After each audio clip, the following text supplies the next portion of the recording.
Bima dan Limbuk sudah punya cincin kawin, dipersembahkan di gereja, di hadapan Tuhan, di hadapan janji, di hadapan cinta yang dulu dianggap suci. Karena itu, seharusnya tidak pernah ada cincin kedua. Tetapi Limbuk justru membeli cincin berlian untuk gembel, bukan untuk suaminya, bukan untuk rumahnya, bukan untuk pernikahan yang sah, melainkan untuk lelaki idaman lain yang diam dayem ia muliakan di belakang ikatan sucinya sendiri. Disitulah telanjang menjadi makna. Harga diri dilepas tanpa sisa.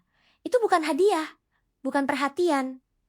Itu cincin maksiat, ambang pengkhianatan cinta, mengikat dosa, mengunci nurani, mengubur kehormatan perlahan, dan mengesahkan kehancuran. Sebab cincin tidak lahir dari khilaf. Iya, dipilih, dibeli, disiapkan dengan sadar, bukan kebetulan, melainkan keputusan. Itu cincin maksiat.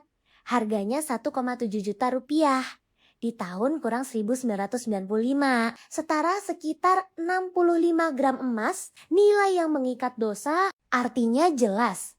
Pengkhianatan itu tidak sekadar terjadi, ia direncanakan, dibayar mahal, dihormati, lalu diberi bentuk, bukan sekadar nafsu sesaat, melainkan ikatan yang disengaja, ikatan yang dimuliakan dalam dosa, dan disahkan tanpa rasa bersalah. Yang paling kejam bukan hanya karena gembel menerimanya. Yang paling kejam adalah karena Limbuk memberikannya. Saat ia masih memakai nama istri, masih pulang ke rumah, masih hidup di bawah atap yang sama dengan Bima. Tetapi diam-diam membangun lambang cinta kedua untuk pria idaman lain. Itulah sebabnya luka ini lebih dalam. Tubuh bisa berdalih, mulut bisa berbohong. Pertemuan masih bisa disamarkan, tetapi cincin tidak perlu bicara. Begitu ia diberikan, semuanya menjadi jelas.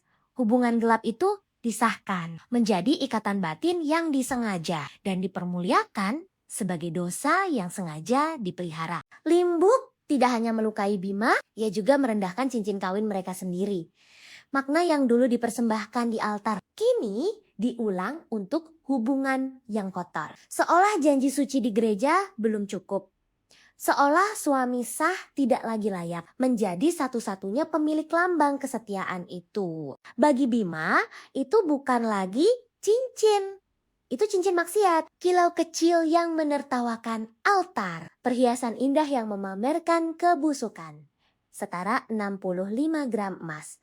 Namun justru membuktikan betapa murahnya kesetia di tangan perempuan yang sengaja memilih jatuh. Maka sejak saat itu semuanya jelas. Yang dihina bukan hanya suaminya, bukan hanya rumah tangga dan janji nikah, tetapi juga Tuhan yang pernah menjadi saksi.